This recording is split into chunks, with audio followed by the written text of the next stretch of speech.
The sun, the source of all life on Earth. We are surrounded by millions of molecular machines, manipulating its energy into a form that could be eventually consumed by us humans.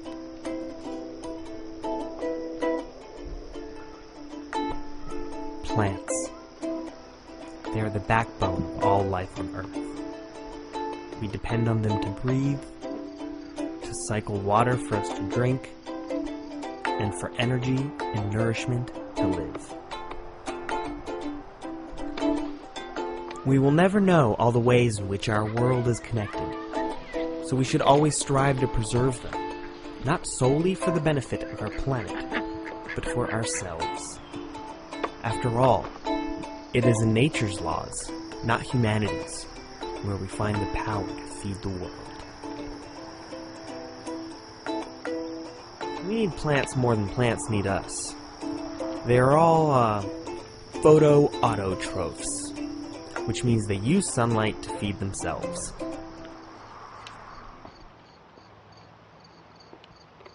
The ultimate goal of farming is not to grow crops, he writes, but it is the cultivation and perfection of human beings. Take a look at farming practices today. Spend some time thinking about how your food is processed.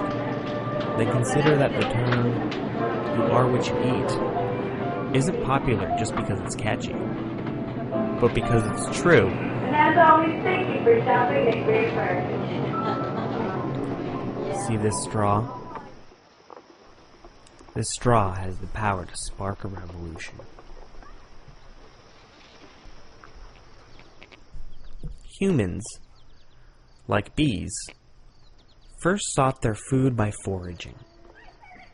Through selective breeding, we were able to domesticate a handful of species that suit our nutritional needs. The advent of agriculture, in some places, brought along a popular myth that the soil needed to be tilled and altered in order for it to be suitable for food plants.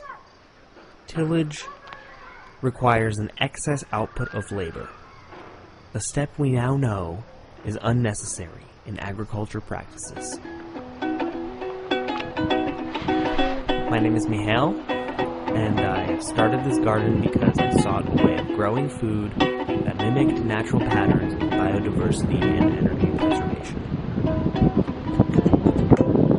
This method is often referred to as no-till or natural farming.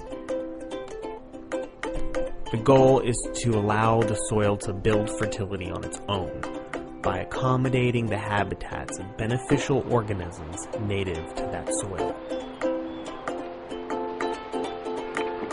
Straw. The revolution is in its simplicity. By keeping a layer of thick mulch over the soil, I am allowing for generations of tiny organisms to develop, flourish, make castings, reproduce, and then die.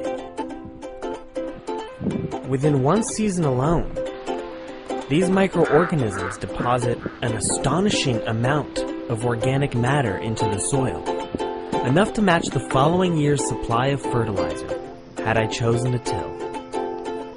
By protecting the ground from direct impact with rain, I am also preventing the compaction and erosion of soil minerals. The blanket of mulch regulates temperature, moisture, air circulation as the bottom layer decomposes, bringing even more fertility into the soil. I am also suppressing weeds. Each weed I pull out by the root will likely never come up in that spot again, as long as I choose not to till. They're best like right off the vine.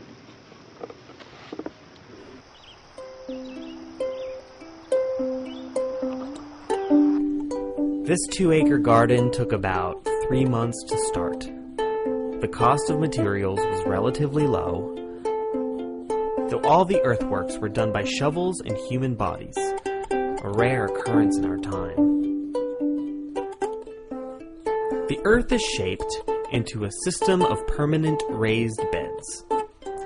Then, a preliminary mulch is placed atop the mounds to prevent the propagation of weeds. Plants that were started in a greenhouse are transplanted outdoors during the appropriate time of season for the area. Then, more mulch is applied to protect from erosion.